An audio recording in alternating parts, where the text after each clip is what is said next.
Pastors, theology students और मंडी के सदस्य और पूरी दुनिया से जितने भी लोग इस शिनचैन जी ऑनलाइन सेमिनार जो कि अध्यायों द्वारा पुराने और नए नियम के प्रकाशित वाक्य की गवाही है, आप सबसे मिलकर अच्छा लगा। मेरा नाम हन हेकन है और मैं शिनचैन जी यीशु की कलीसिया के सोल याकूब गोत्र का एक इंस्ट्रक्टर हूँ और आज मैं आपका होस्ट रहूंगा।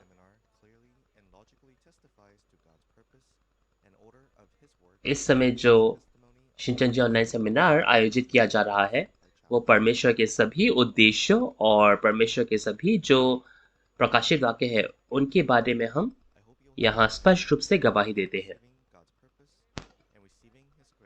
तो मैं आशा करता हूँ कि आप सब लोग परमेश्वर के उद्देश्य को जानने पाए और जो गवाही आज आपको मिले उससे आपको बहुत ज्ञान मिलने पाए। तो चलिए सबसे पहले एक दिल होकर परमेश्वर को हम एक प्रार्थना सौंपते हैं।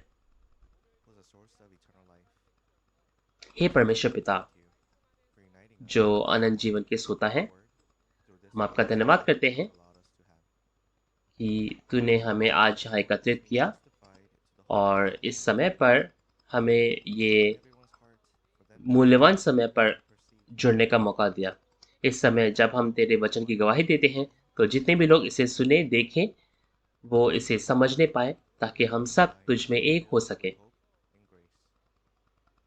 और ये एक ऐसा समय हो जब हमें बहुत आशीष और अनुग्रह और आशा मिले। ये सारी विनती हम विश्वास के साथ यीशु मसीह के नाम से मांगते हैं, आमीन।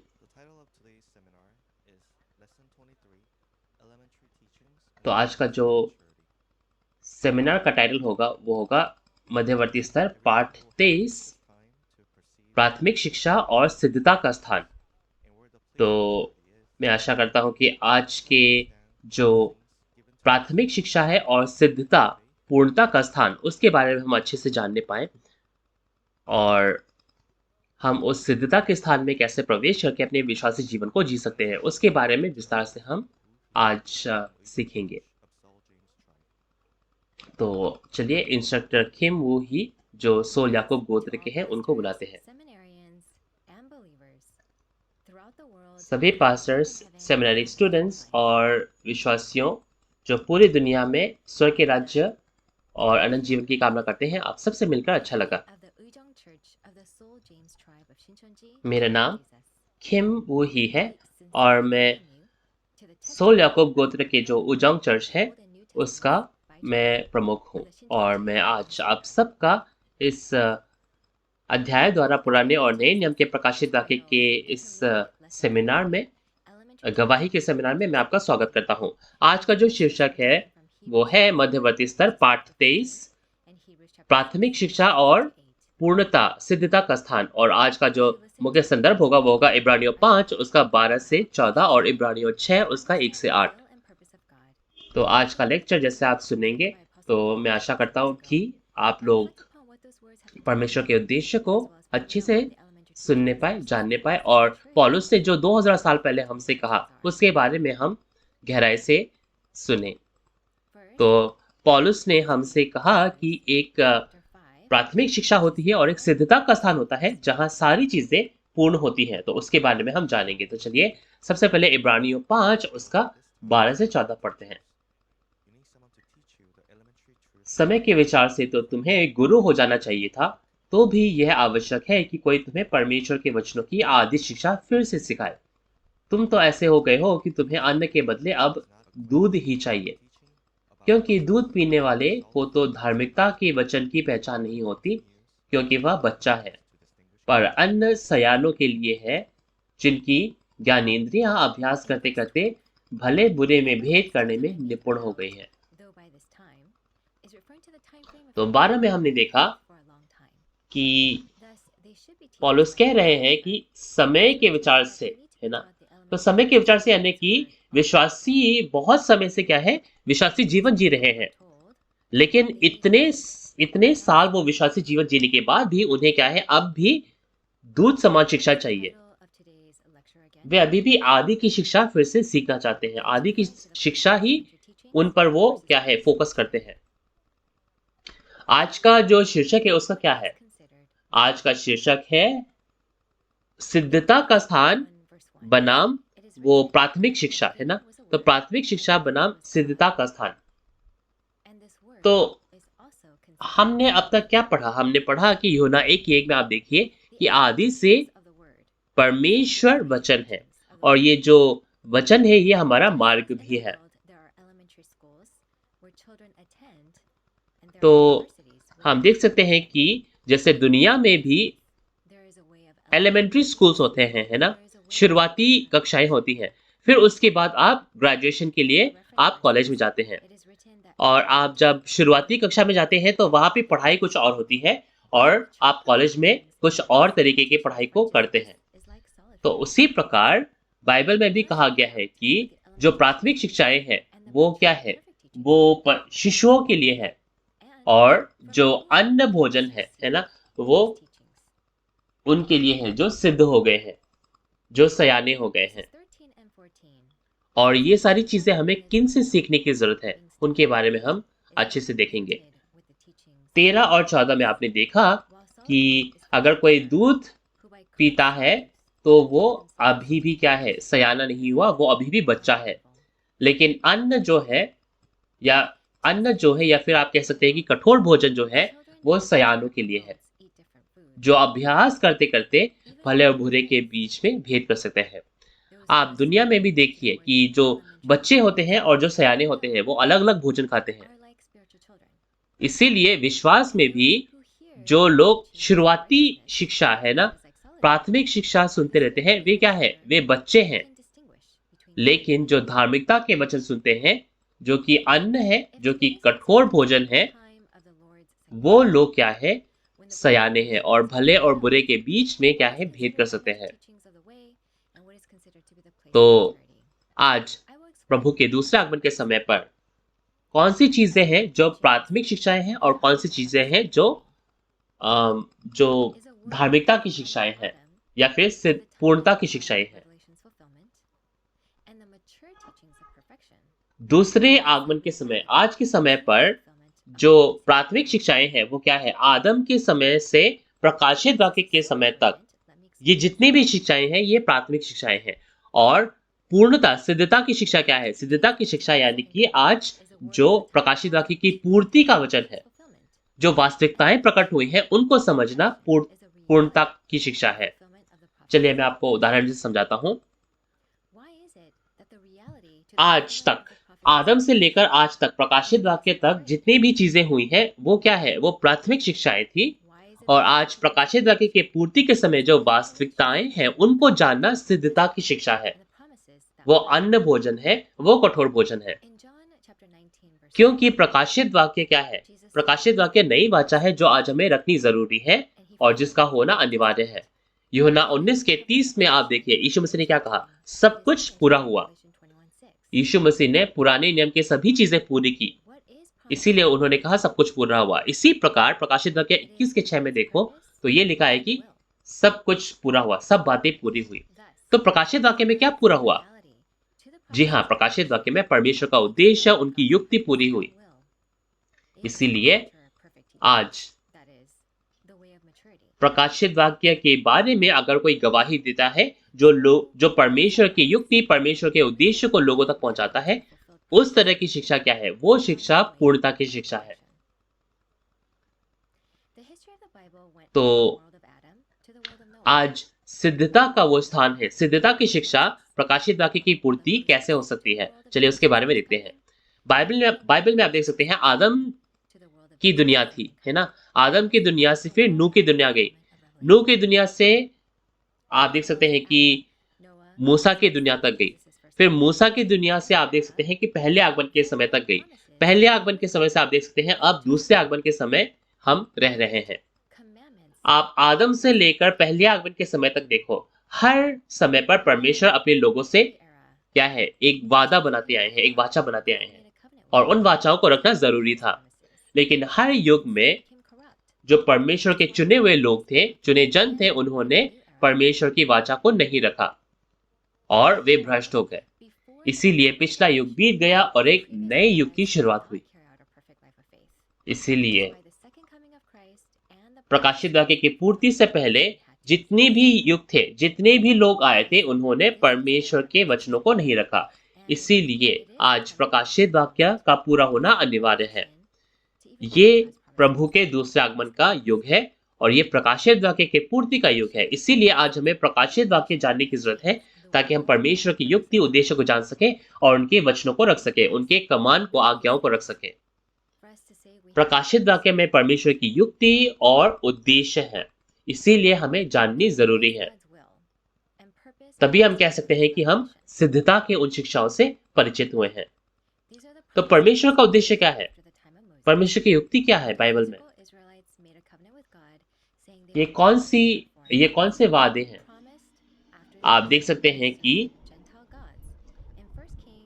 ये मूसा के समय पर परमेश्वर ने उन इस्राएलियों को दी थी, है ना? इस्राएलियों ने कहा था कि हम किसी और की पूजा नहीं करेंगे। परमेश्वर ने इस्राएलियों से कहा, अपने लोगों से कहा कि किसी और देवता की पूजा ना करना। लेकिन इस्राएलियों ने उस वाचा को तोड़ दिया। आप देख सकते हैं कि पहले राजा उसके 11 में इस्राएलियों ने उस वाचा को तोड़ दी और इसके बाद परमेश्वर ने एक नई चीज उत्पन्न करने का वादा किया और वो यिर्मयाह 31 में शुरू होता है। यिर्मयाह 31 उसके 22 में आप देखिए, परमेश्वर ने कहा कि मैं एक नई चीज उत्पन्न करूंगा और उसके लिए परमेश्वर ने 2 वायदे किए। परमेश्वर ने 2 प्रकार के बीज बोने का वादा किया और परमेश्वर ने एक नई वाचा बनाने का वादा किया। आप यिर्मयाह 31 उसमें ये दोनों चीजें देख सकते हैं। और इन वादों के हिसाब से पहले आगमन पे क्या हुआ? पहले आगमन के समय पर मत्ती 13 उसके 24 से 30 में और 47 से 39 में देखो तो 2 प्रकार के बीज यीशु मसीह के उस खेत में बोए गए और फिर यीशु मसीह ने कहा कि दूसरे आगमन पर इन 2 प्रकार के बीजों की कटनी होगी। इसके अलावा आप लूका 22 उसके 14 से 20 में देखो तो हम देख सकते हैं कि यीशु के माध्यम से एक नई वाचा बनाई गई, जो नई वाचा दूसरे आगमन पर पूरी होगी। और ये नई वाचा क्या है? परमेश्वर की व्यवस्था, प्रकाशित वाक्य। यीशु मसीह पुराने नियम की सभी भविष्यवाणी के हिसाब से आए और उन्होंने बीज बोया और वो दूसरे आगमन पर आकर जो परमेश्वर के बीज से जन्मे हैं उनकी कटनी करते हैं और यीशु मसीह वापस आकर उस नई चीज के उस उत्पत्ति की पूर्ति करते हैं, जो कि नया आकाश और नई पृथ्वी है। ये नई चीज जिसके बारे में परमेश्वर ने वादा किया था, ये क्या है? ये नया आकाश और नई पृथ्वी है। आज प्रकाशित वाक्य की पूर्ति के समय पर 12 गोत्र, नए राज्य, नए लोगों की स्थापना होती है। इन बातों के बारे में पुराने नियम से ही भविष्यवाणी हो रखी है और ये आज उन सभी भविष्यवाणी के हिसाब से पूरी होती है। तो परमेश्वर क्या करना चाहते हैं? परमेश्वर की युक्ति क्या है? परमेश्वर अपने लोगों की कटनी कर अपने नए राज्य, नए लोगों, 12 गोत्र की स्थापना करना चाहते हैं। और परमेश्वर की दूसरी युक्ति है ये है कि जो शैतान है ना, जो अजगर है, उसे पकड़कर बांध दिया जाए। और ये सभी चीजें प्रकाशित वाक्य के हिसाब से होती हैं और इसीलिए इन बातों के बारे में जानना सिद्धता की शिक्षा है, पूर्णता की शिक्षा है। प्रकाशित वाक्य के हिसाब से शैतान को पकड़ लिया जाता है, अजगर को पकड़ लिया जाता है और बांध दिया जाता है। और क्योंकि शैतान पकड़ लिया गया है, उसके बाद परमेश्वर का राज्य पूरा होने पाता है। तो इसे पूरा करने के लिए क्या होना जरूरी है? तो इसे पूरा होने के लिए परमेश्वर के उस नए राज्य, नए लोगों, 12 गोत्रों का उनका प्रकट होना अनिवार्य है। परमेश्वर ने कहा कि मैं वापस आऊंगा, है ना, लेकिन कहां वापस आएंगे परमेश्वर? आप पुराने नियम से देखिए, परमेश्वर ने जैसे वादा किया, परमेश्वर अपने लोगों को अपने जो बीज से जन्मे हैं उनकी कटनी करते हैं और उन 12 गोत्रों की स्थापना करते हैं, है कि नहीं? और क्योंकि 12 गोत्र परमेश्वर का उद्देश्य है, इसीलिए परमेश्वर अपने लोगों के पास आकर उनके साथ बसेरा करते हैं। और क्योंकि परमेश्वर राज्य करते हैं, इसीलिए परमेश्वर के जो 12 गोत्र हैं वो सिद्धता का स्थान है, वो पूर्णता का स्थान है। इसीलिए 12 गोत्रों के हिस्सा बने बगैर कोई नहीं कह सकता कि हाँ, हम स्वर्ग में हैं या फिर हम स्वर्ग के राज्य जाएंगे, क्योंकि परमेश्वर का उद्देश्य, परमेश्वर की इच्छा, सारी चीजें इन 12 गोत्रों में पूरी होती है। परमेश्वर अब तक जो भी कार्य करते आए हैं, इन 12 गोत्रों को नए राज्य ने लोगों को पूरा करने के लिए करते आए हैं। इसीलिए यहाँ वो सिद्धता और पूर्णता को हम जान सकते हैं। तो इसीलिए आज दूसरे आगमन के समय पर पूर्णता की शिक्षा क्या है? पूर्णता की शिक्षा प्रकाशित वाक्य के वास्तविकताओं को जानना है।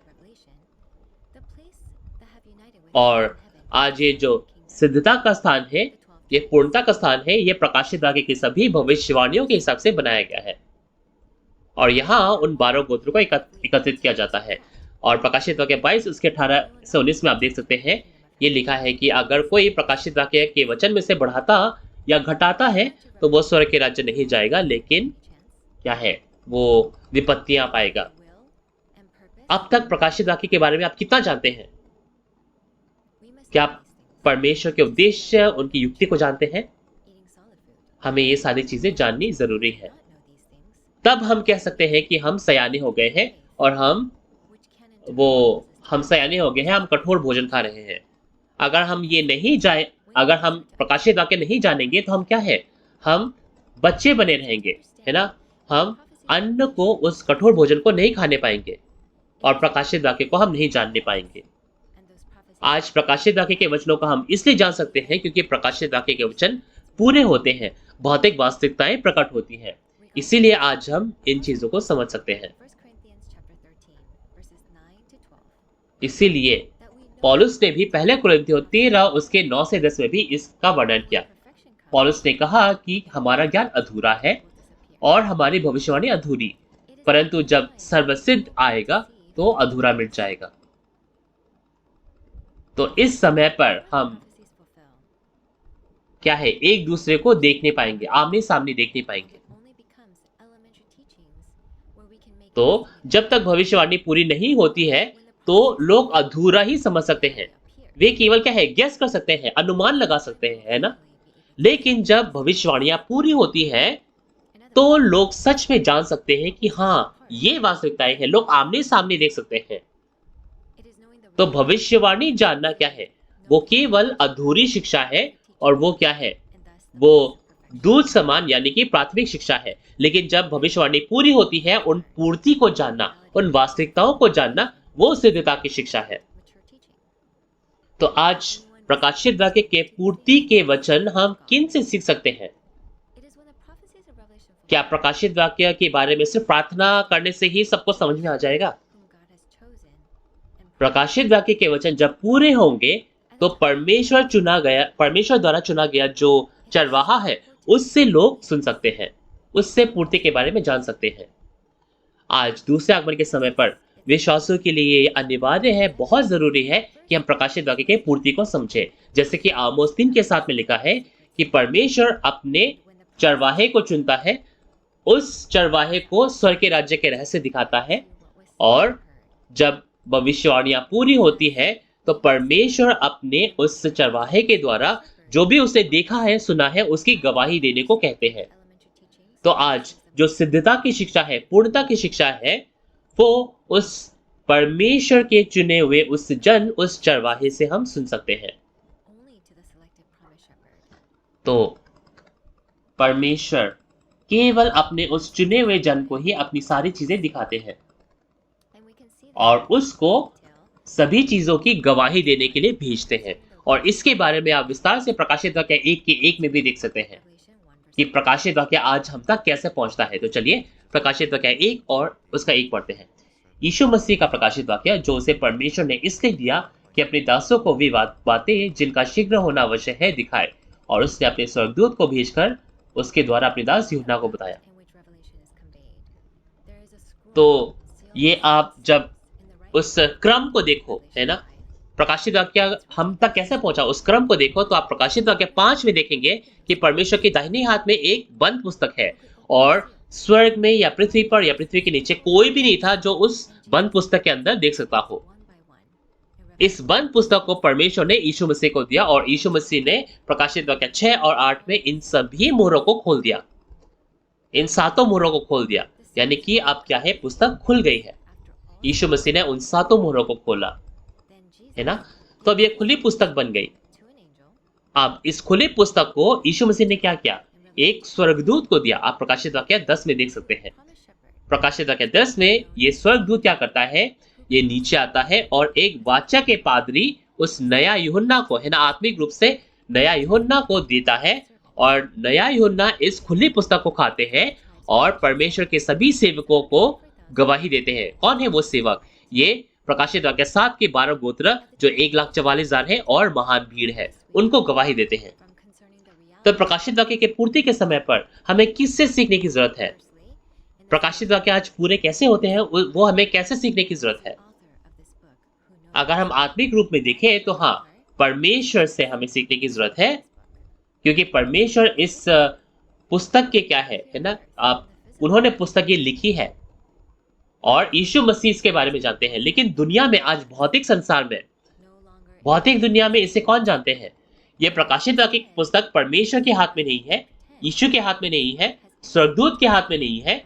लेकिन आप प्रकाशित वाक्य 10 में देख सकते हैं कि ये पुस्तक जो है अब उस वाचा के पादरी के पेट में जा चुका है। इसीलिए उस वाचा के पादरी जिसे ये खुली पुस्तक मिले, उससे हमें प्रकाशित वाक्य सीखने की जरूरत है। क्योंकि प्रकाशित वाक्य 22 के 8 में देखो तो इस वाचा के पादरी ने सारी चीजें देखी और सुनी है। आप प्रकाशित वाक्य 22 के 8 में देखो तो क्या कहा? उसने कहा कि मैंने ये सारी चीजें देखी और सुनी है ना। यीशु मसीह जब भविष्यवाणी प्रकाशित वाक्य पूरी करते हैं तो इस व्यक्ति ने, इस वाचा के पादरी ने सारी चीजें देखी और सुनी है। और प्रकाशित वाक्य 22 के 16 में आप देख सकते हैं यीशु मसीह ने क्या कहा? मैंने अपने दूत को तुम कलीसियाओं के लिए गवाही देने के लिए भेजा है।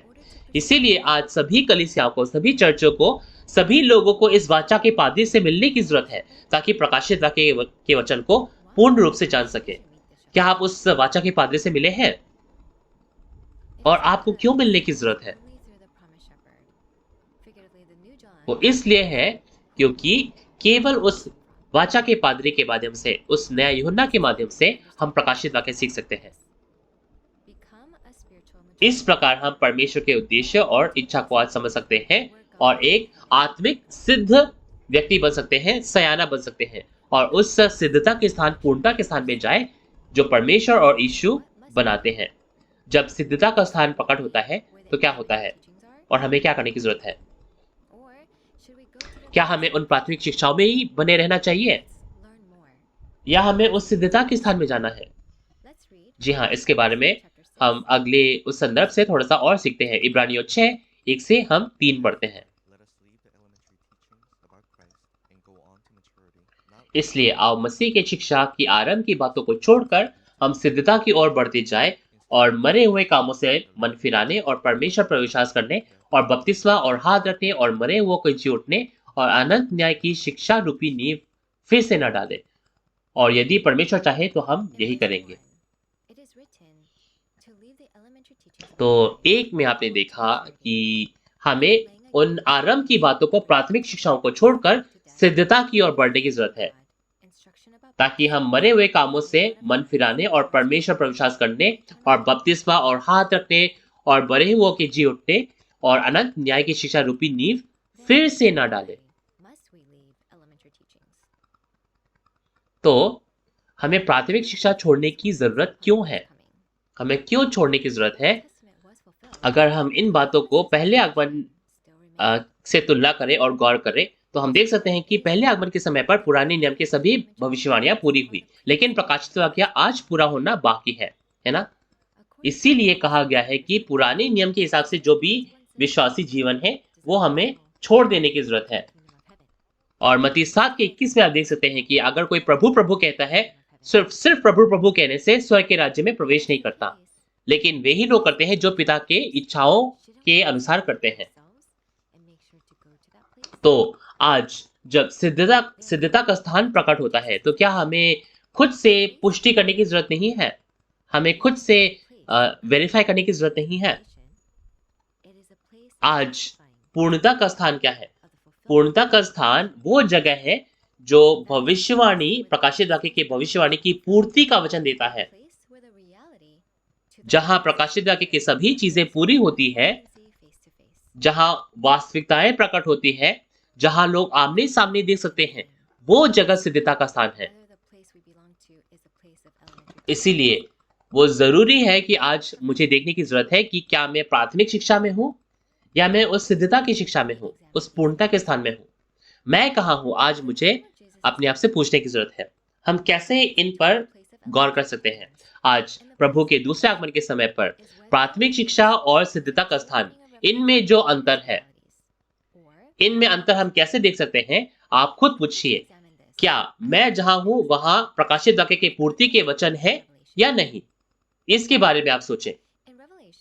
मैं प्रकाशित वाक्य के वचनों में से आपको एक उदाहरण देता हूं।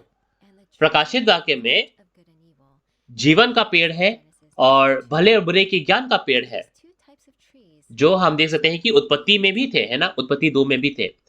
ये दो प्रकार के पेड़ आप देख सकते हैं, इससे बाइबल की शुरुआत हुई। इन दो प्रकार के पेड़ से बाइबल की शुरुआत हुई। आज पूरी दुनिया में हजारों सिद्धांत है, पूरी दुनिया में हजारों सिद्धांत है, लेकिन क्या कोई इन पूर्ति के बारे में गवाही दे सकता है?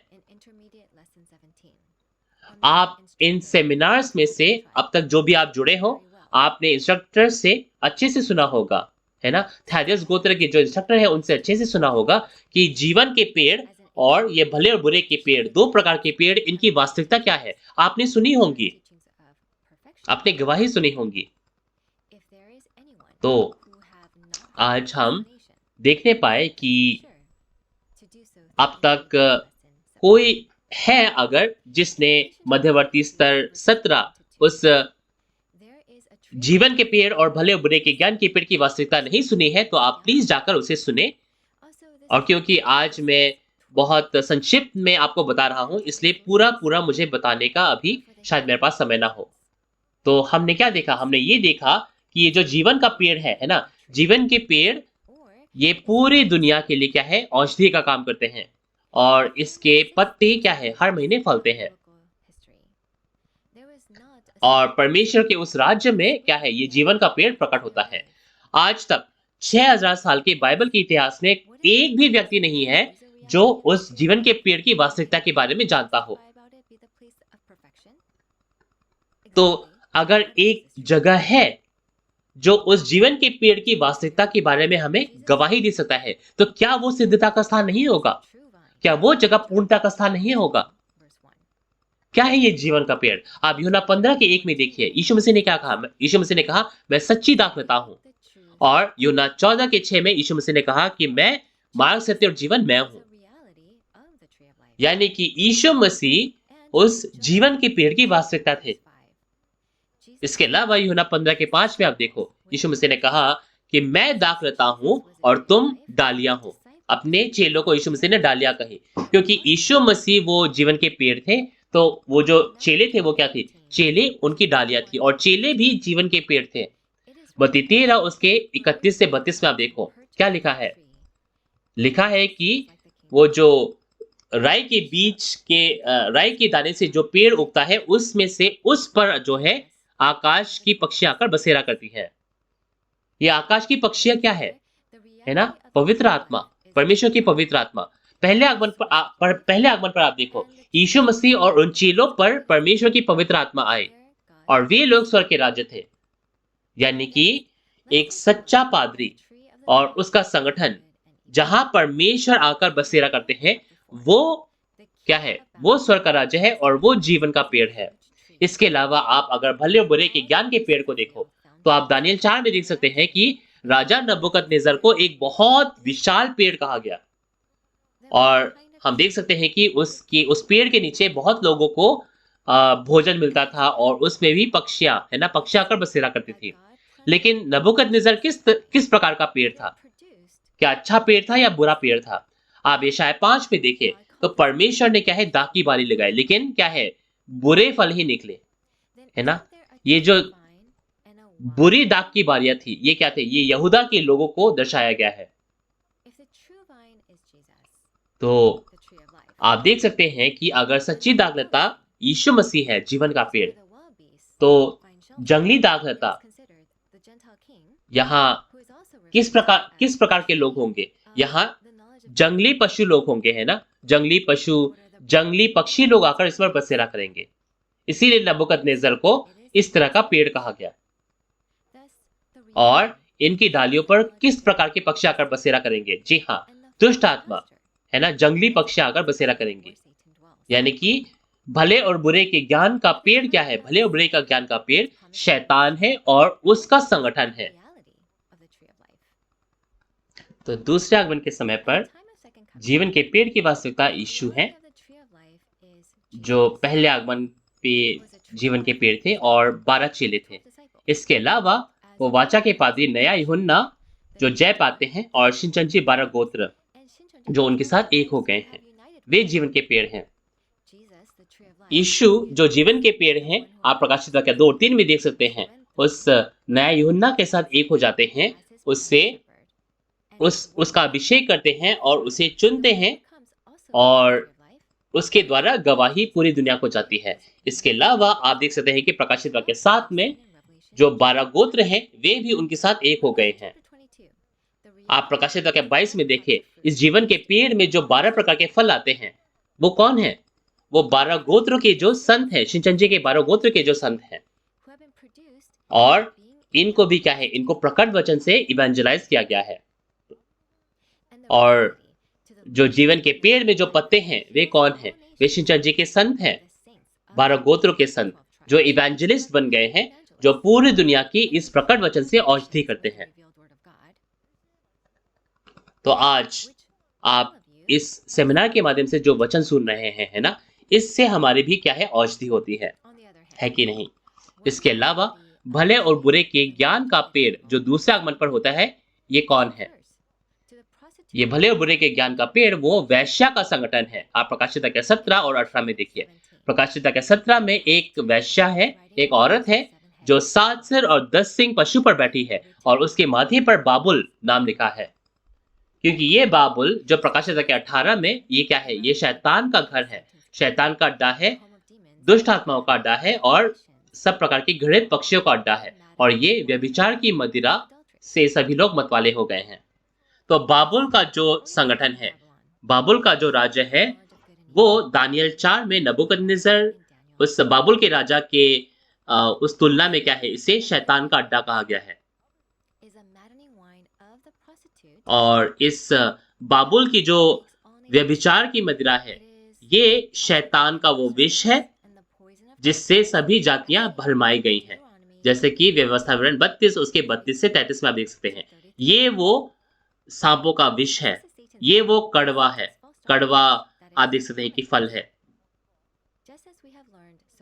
तो अगर हम केवल ऊपर ऊपर से पढ़ेंगे तो इन 2 प्रकार के पेड़ों के बारे में हम कभी भी नहीं जानने पाएंगे। अगर हम प्राथमिक शिक्षा में ही रहेंगे तो 2 प्रकार के पेड़ के बारे में आप वास्तविकता कभी भी नहीं जान पाएंगे। लेकिन केवल आज सिद्धता की शिक्षा को सुनकर हम इन वास्तविकताओं को जान सकते हैं। आज के समय पर, प्रकाशित वाक्य के समय में, प्राथमिक शिक्षा जहां है वहां इन वास्तविकताओं के बारे में गवाही नहीं मिलेगी आपको। लेकिन आज पूर्णता के स्थान पर, सिद्धता के स्थान पर, आज शिनचंची यीशु की कलीसिया में आपको इन सभी चीजों के बारे में गवाही मिलेगी और वास्तविकता के बारे में आपको पूरा पूरा समझाया जाएगा।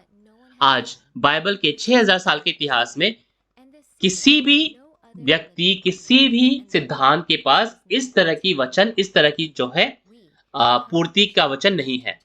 लेकिन आज शिनचंची में जितने भी लोग हैं, जितने भी सदस्य हैं, वो इसके बारे में जानते हैं। तो आज शिनचंची के लोगों को ये सब कैसे पता है? शिनचंची में जितने भी लोग हैं वो इनके बारे में कैसे जानते हैं? क्यों? क्योंकि उन्होंने उस वाचा के पादरी से सीखा है। तो आज पूर्ति के समय पर एक जो सिद्धता का स्थान है, जहां प्रकाशित वाक्य के वचन पूरे होते हैं, वहां हमें ये जानने की जरूरत है कि वहां वाचा का पादरी है, नया यूहन्ना है, जिसने प्रकाशित वाक्य के सभी घटनाओं को देखा और सुना है। और ऐसी जगह पर जहां प्रकाशित वाक्य के सभी भविष्यवाणी और पूर्ति की गवाही दी जाती है, वो शिनचंची यीशु की कलीसिया है। लेकिन इन सब चीजों को सीखने के बावजूद भी ऐसे लोग होंगे जो क्या है? प्राथमिक शिक्षा में वापस चले जाएंगे। तो चलिए इब्रानियों 6 उसका 4 से 8 पढ़ते हैं।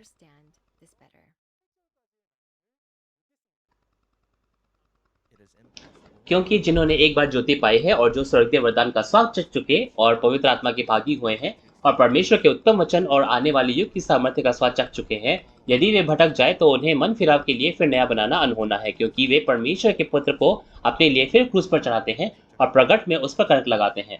क्योंकि जो भूमि वर्षा के पानी को जो उस पर बार बार पड़ता है, पी पी कर जिन लोगों के लिए ज्योति बोई जाती है, उनके काम का साग-पात उग जाती है, वह परमेश्वर से आशीष पाती है। पर यदि वह झाड़ी और उटकरे उगाती है तो निकम्मी और श्रापित होने पर है और उसका अंत जलाया जाना है। तो 4 से आप देख सकते हैं, ये उन लोगों के बारे में बता रहे हैं जो प्रकाशित वाक्य के वचन चुन चुके हैं। आने वाले युग का सामर्थ्य है ना, उस जगह से जो पूर्णता का जगह है, वहां से उन्होंने प्रकाशित वाक्य के पूर्ति के वचन का सुना, उन्होंने उस पवित्र आत्मा को चखा। तो इसका मतलब क्या है? इसका मतलब यह है कि यीशु के दूसरे आगमन के वचन के बारे में जो लोग सुनते हैं, है ना, आने वाले युग के बारे में, है ना, आने वाले समय के सामर्थ्य के बारे में जो लोग वचन सुनते हैं और वो उसके बाद वापस अपने प्राथमिक शिक्षा में चले जाते हैं, उनके बारे में है। आज प्रकाशित वाक्य के पूर्ति के समय पर लोग आमने सामने देख सकते हैं, प्रकाशित वाक्य में जो घटनाएं हुई हैं उनको पूरी जान सकते हैं, उनकी वास्तविकताओं को देख सकते हैं। लेकिन उनको सीखने के बावजूद भी अगर वो प्राथमिक शिक्षा में वापस चले जाते हैं तो क्या है, वो मन भी नहीं फिरा पाएंगे और ऐसा कहा जाएगा कि क्या है, वो यीशु को दोबारा क्रूस पर चढ़ा रहे हैं। और 7 और 8 में आप देखें तो ये लिखा है कि जो लोग उस सिद्धता के वचन को रखेंगे और जो लोग नहीं रखेंगे, उनका परिणाम क्या होगा। पहला, कौन है वे लोग जो आशीष पाते हैं? वे लोग होंगे जो उपजाऊ भूमि है और फल लाने पाएंगे। ये उपजाऊ भूमि बिल्कुल लूका 8 के 15 के हिसाब से है ना, जो एक वो उपजाऊ भूमि, अच्छी भूमि क्या है ना, उस वचन को सुनकर धैर्य के साथ वो फल लाते हैं। ये लूका 8 में लिखा हुआ है। तो उनको क्या है, आशीष मिलती है। लेकिन इसके अलावा दूसरे होते हैं जो झाड़ियां और उटकटारे उगाते हैं। वे प्रकाशित वाक्य के पूर्ति का वचन सुनते हैं लेकिन तब भी विश्वासघात करते हैं। दूसरे पत्रस 2 उसका 20 से 22 और इसके अलावा मत्ती 7 के 6 में आप देखो, ये वे लोग हैं जो सिद्धता की शिक्षाओं को सीखते हैं लेकिन क्या करते हैं, वे उन आज्ञाओं को क्या है, उसको फेंक देते हैं और उनकी तुलना कुत्तों और सूअरों से की गई है, क्योंकि वे पूर्णता की शिक्षा को सीखते हैं लेकिन वापस वे क्या है, प्राथमिक शिक्षाओं में वापस चले जाते हैं। इस 2 प्रकार के लोगों में से आप कौन से व्यक्ति बनना चाहेंगे? आज प्रकाशित वाक्य के पूर्ति के समय जब यीशु वापस आते हैं, हम अपने जो प्राथमिक शिक्षाएं हैं उनको छोड़ दें। आज प्रकाशित वाक्य के वचन को हम जाने जो कि सिद्ध शिक्षा है, पूर्ण शिक्षा है, और हम बाकियों को भी सिखाने पाए, है कि नहीं? ये परमेश्वर की युक्ति है, ये परमेश्वर का उद्देश्य है, ये है सिद्धता की ओर आगे बढ़ना, पूर्णता के स्थान पर जाना। तो चलिए आज का जो निष्कर्ष है, जो लोग प्राथमिक शिक्षा में हैं वे, उनके लिए जरूरी है कि आज नए नियम के उस वाचा के पादरी को ढूंढने, उससे मिले और इस प्रकाशित वाक्य की पूर्ति के वचन को जाने, क्योंकि उन्होंने अब तक नहीं जाना है। और दूसरा, दूसरे आगमन के समय वो जो सिद्धता का स्थान है, पूर्णता का स्थान, वो बाइबल प्रकाशित वाक्य के सभी भविष्यवाणियों के हिसाब से बनाया गया है। वो ऐसी जगह है जहां परमेश्वर के नए राज्य, नए लोगों को उनकी कटनी करके बनाया गया है। ये शिनचंजी यीशु की कलीसिया है। यहाँ परमेश्वर आकर बसेरा करते हैं और इस प्रकार परमेश्वर का उद्देश्य पूरा होता है। तो आज शिनचंजी में हम एक होने पाए जो कि सिद्धता का स्थान है और हम परमेश्वर के बाइबल के वायदों के हिसाब से अपने विश्वासी जीवन को जीने पाए। तो अगला जो पाठ होगा वो होगा मध्यवर्ती स्तर, पाठ 24, परमेश्वर का उद्देश्य, आकाश और पृथ्वी की पुनर्रचना। तो अगले जो इंस्ट्रक्टर आएंगे वो मुझसे भी ज्यादा अच्छा आपको पढ़ाएंगे। तो अगले लेक्चर में भी आप जरूर जुड़िएगा। तो परमेश्वर में क्योंकि हम सब एक हैं तो हम वी आर वन का नारा लगाएंगे। हम अपने जाति, देश, धर्मों और सभी चीजों से आगे निकलकर परमेश्वर और यीशु में एक है। We are one. तो चलिए प्रार्थना करते हैं। हे परमेश्वर पिता, जो सभी जीवन की सोता है, तूने हमें ये समय दिया ताकि हम इस सेमिनार के माध्यम से तेरे वचन को जान सके। इसलिए आज हम प्राथमिक शिक्षा और पूर्णता सिद्धता का स्थान उसके प्रकट वचन के बारे में हमने आज जाना। तो आज तूने हमें ये क्षमता दी कि हम इनको जान सके। हम आपका धन्यवाद करते हैं। हे परमेश्वर पिता, इस समय पर जितने भी लोग आज इस सेमिनार में जुड़े हैं उनको तू हमेशा याद रख और इस वचन से हम सबको तू औषधि दे। हम सब इन चीजों को, इन वचनों को अच्छे से देखने पाए और ऐसे विश्वासी बनने पाए जो तुझसे आशीष पाने के, हम ऐसे विश्वासी जीवन जिए जो तुझसे आशीष पाने के योग्य हो। आज प्रकाशित वाक्य के पूर्ति के समय हम चाहते हैं कि तू जल्द वापस आए और राज्य करे। तू जैसे आज वापस आता है और हमारे साथ एक होता है, तो हम तेरी आशीष की कामना करते हैं और हम उस स्वर्ग के राज्य और अनंत जीवन की भी कामना करते हैं जो कि हमें विरासत में मिलता है। और हम प्रार्थना करते हैं कि तेरा अनुग्रह हम पर हमेशा बने रहे। और क्योंकि ये सेमिनार सीरीज अगली बार हमारा अंत होगा, तो उसके बाद भी तेरा अनुग्रह हम पर बने रहे। ये सारी विनती हम यीशु मसीह के नाम से मांगते हैं जो प्रेम से भरपूर है। तो अंत तक बने रहने के लिए आपका बहुत बहुत धन्यवाद। शिनचेनजी साक्षी के तंबू का मंदिर, ये परमेश्वर द्वारा आज स्वर्ग के राज्य के हिसाब से पृथ्वी पर वो राज्य बनाया गया है। आज शिनचेनजी के लोग भी उत्पत्ति 1 के हिसाब से बनाए गए हैं। तो पिछले युग की जो भ्रष्ट चीजें हैं उन पर हम गौर ना करें, लेकिन आज जो पुनर्रचना का कार्य है ना, एक नए सिरे से जन्म लेने के लिए जो हमें करने की जरूरत है, उस पर हम गौर करने पाए और हम उस सबत में प्रवेश करने पाए। तो आपने जैसे देखा कि अगला जो हमारा पाठ होगा वो होगा परमेश्वर का उद्देश्य, आकाश और पृथ्वी की पुनर्रचना। तो अगली बार भी हम आज की तरह ही इसी समय पर मिलेंगे। तो मैं आशा करता हूं कि आप भी परमेश्वर के उद्देश्य को जो पिछले 6000 साल से कार्य कर रहे हैं, हम सब समझने पाए। तो शिनचेनजी ऑनलाइन सेमिनार अध्यायों द्वारा पुराने और नए नियम के प्रकाशित वाक्य के बाही, ये आज पूरी दुनिया में 24 अलग अलग भाषाओं में इसका प्रचार किया जा रहा है और ये हमारे आधिकारिक YouTube चैनल पर भी उपलब्ध है। तो आज हम अलग अलग सिद्धांतों से बहुत अच्छे वचन सुन रहे हैं कि वे शिनचेनजी के साथ एक होना चाहते हैं। तो अगर आपको शिनचेनजी के बारे में या फिर आज के पाठ के बारे में कोई भी संदेह है या आप और कुछ जानना चाहते हैं, तो इन दिए गए नंबर्स पर आप कभी भी हमसे संपर्क कर सकते हैं। हम विस्तार से आपसे बात करने की कामना करते हैं। तो अब अपने सभी सेशन का हम प्रभु प्रार्थना से अंत करते हैं। चलिए प्रार्थना करें। हे हमारे पिता, तू जो स्वर्ग में है, तेरा नाम पवित्र माना जाए, तेरा राज्य आए, तेरी इच्छा जैसे स्वर्ग में पूरी होती है वैसे ही पृथ्वी पर भी हो। हमारे दिन भर की रोटी आज हमें दे, और जिस प्रकार हम अपने अपराधियों को क्षमा करते हैं वैसे ही हमारे अपराधों को क्षमा कर, और हमें परीक्षा में ना ला परंतु बुराई से बचा, क्योंकि राज्य और सामर्थ्य और महिमा सदा तेरे ही हैं। आमीन।